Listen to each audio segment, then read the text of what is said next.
সংযুক্ত আরব আমিরাতে দেশীয় ইফতারের পসরা সাজিয়ে বসেছে বাংলাদেশি রেস্তোরাঁগুলো। প্রতি বছরের মতো এবারও পাওয়া যাচ্ছে ছোলা, মুড়ি, বেগুনি, আলুর চপ, হালিম, জিলেপির মতো মুখরোচক খাবার। প্রতিদিন বিক্রি হচ্ছে লাখ টাকার ইফতার সামগ্রী। প্রবাসে দেশীয় খাবার দিয়ে ইফতার করতে পেরে খুশি রেমিটেন্স যোদ্ধারাও। সংযুক্ত আরব আমিরাত প্রতিনিধি সিরাজুল হকের পাঠানো তথ্য ছবিতে ডেস্ক রিপোর্ট। অন্যতম বড় শ্রমবাজার সংযুক্ত আরব আমিরাতে গোটা বিশ্বের মতো চলছে রমজানের আমেজ।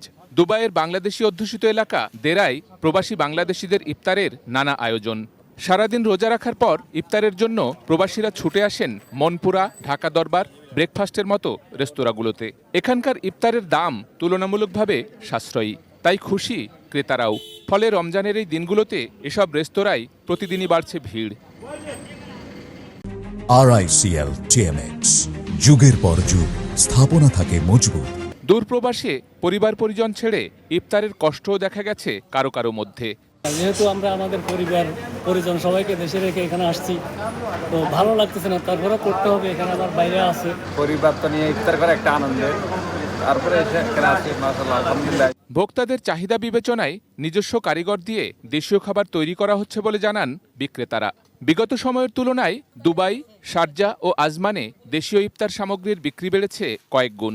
প্রতিদিন এক একটি বাংলাদেশি রেস্তোরাঁয় বিক্রি হচ্ছে 3 থেকে 5,000 দিরহামের ইফতার।